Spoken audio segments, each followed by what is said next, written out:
What's your biggest hope for the future?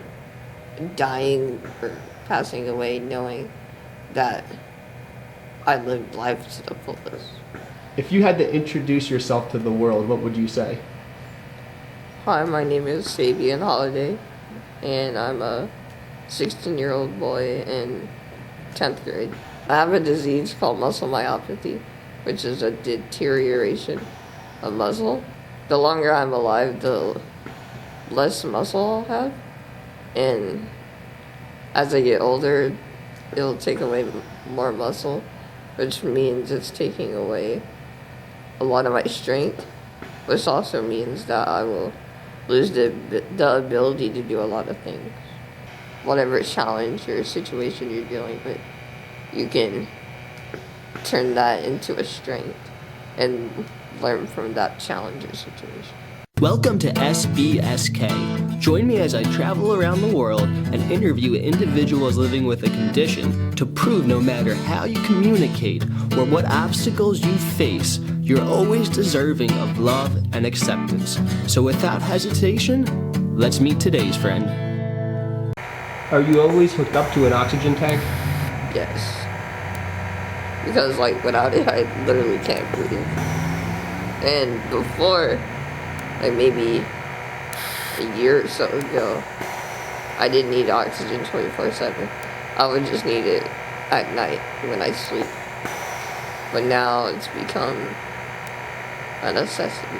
Given what you're facing, would you consider yourself an optimistic person or a cynical person? I'd say optimistic.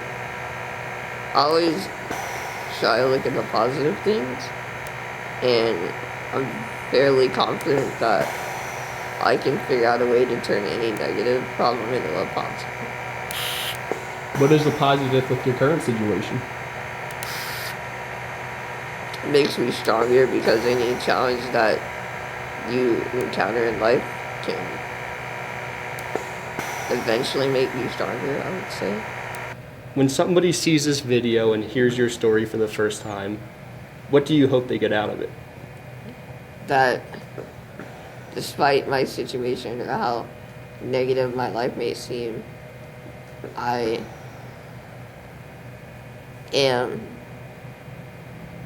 still positive and still having fun and happy.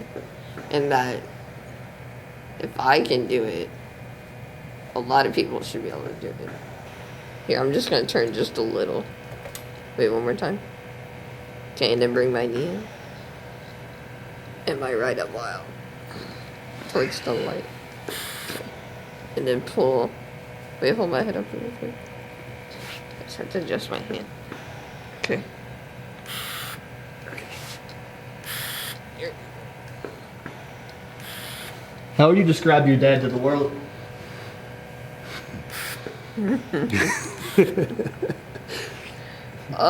nice. Just kidding.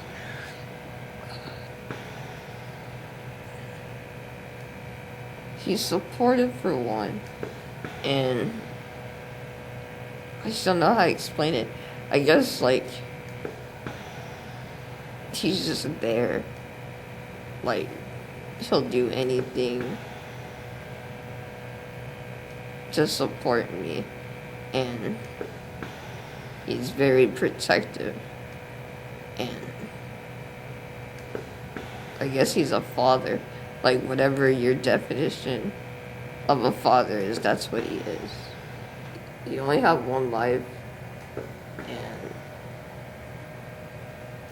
despite all the negative challenges you will have, look at the positive things and don't take the little things for granted. And because I'm older now, I understand the situation I'm in, and I feel like that's changed my outlook on life. I would say I'm more grateful about waking up every day, and I'm treasuring, or I try to treasure, the little things on life more. What are your hopes for the future? For my son to be here as long as God allows him to, and for us to enjoy the time that we have together and to make an impact on the people around us. When I was older, I was told about my disease being terminal. And I guess from there, that's when I've changed, like, my outlook on life, I would say. What went through your mind when he was first diagnosed? Denial at first and devastated at the same time. I don't think any parent wants to know that there's a time frame on their child's life. Best way I try to deal with it is by this quote that my dad told me, and it was, God didn't make you this way because you can't handle it. He made it this way because you're able to handle it. Couple more seconds.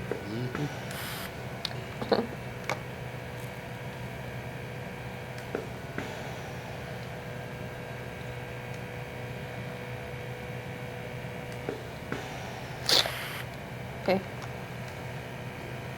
Can't really help myself anymore. Like, when I need to adjust myself, I need my dad to help me, or if I'm eating, I need my dad to help me, or anything. I need my dad to help me. The only thing I can do now is move my hands. What's the number one thing you hope the world understands about your son?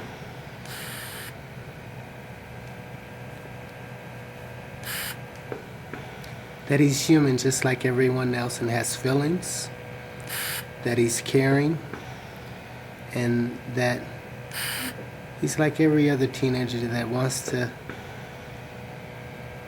do things, to try things, to experience things. And just because he's disabled doesn't mean that he's not able. Would you rather have 3 good friends you can rely on for anything, or $3 million?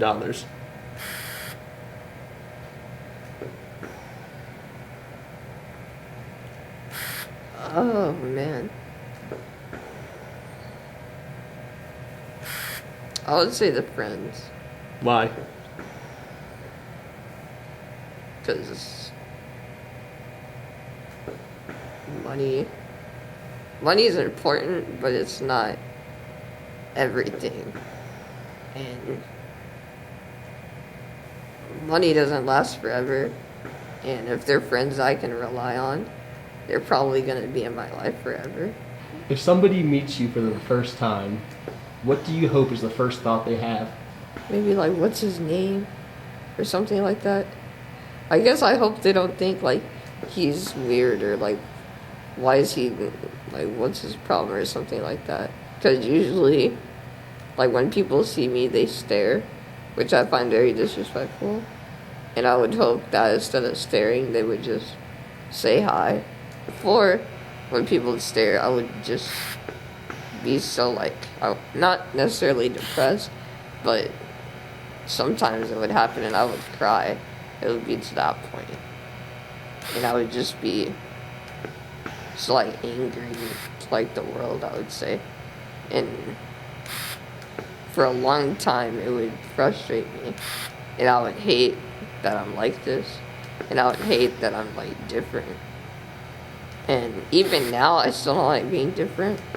But at the same time, I try to, like, welcome it and turn that into positivity, I guess. Like, my New Year's resolution was to become one with myself and accept myself.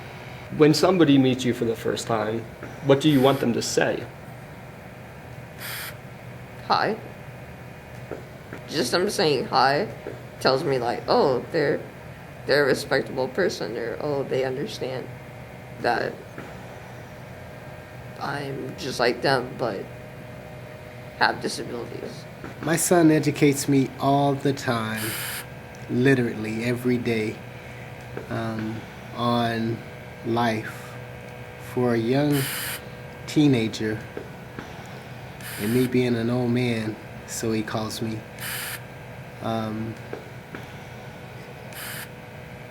I'm always learning from him. When you surround yourself find more positive people, it's very easy to stay positive and I guess distract you from the negative things. And I find that when I'm having fun or I'm around positive people, it's very hard to think about my situation.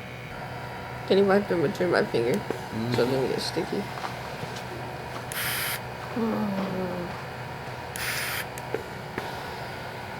Does your dad help you a lot? Yes. It's hard to do a lot of things lately. Because I used to feed myself, but now I don't feed myself. Okay. Wait, one more time. And here. You got it? Yeah. All right. What has it been like for you to have to take over some of those tasks, such as feeding your son? I would say challenging to my son. However, I don't care.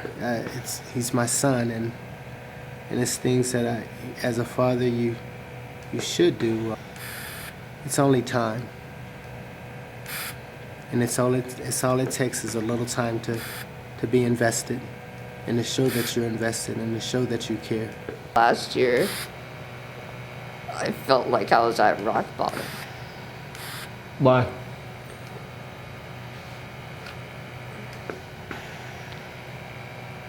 I just felt depressed, and truly I didn't know why. I just felt it. When you have those moments of weakness, is there something other people can do to help pick you up?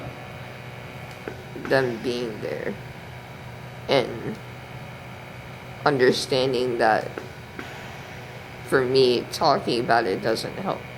Try to lighten the mood, I guess, or a joke or do a fun activity or something like that. If you're meeting someone for the first time, what would you want to discuss? Their likes and dislikes, and I guess try to know their boundaries or pet peeves. What are some of your dislikes? Hate negative people that are just negative or angry all the time for no reason, or people that think the world revolves around them, or that think they're the only person that has problems or makes everything about them. What's something the public should know that would make your life better? I would say that if you encounter me or any individual that is disabled, to not, I guess, judge them for how they look. Thanks for watching. If you appreciate what we're doing and want to see SBSK grow, make sure to like, comment, and subscribe. This will help us reach even more people and make the world a better place. Thank you. When you look one another in the eyes, what goes through your mind? God, I love this boy. Boy, is he a handful.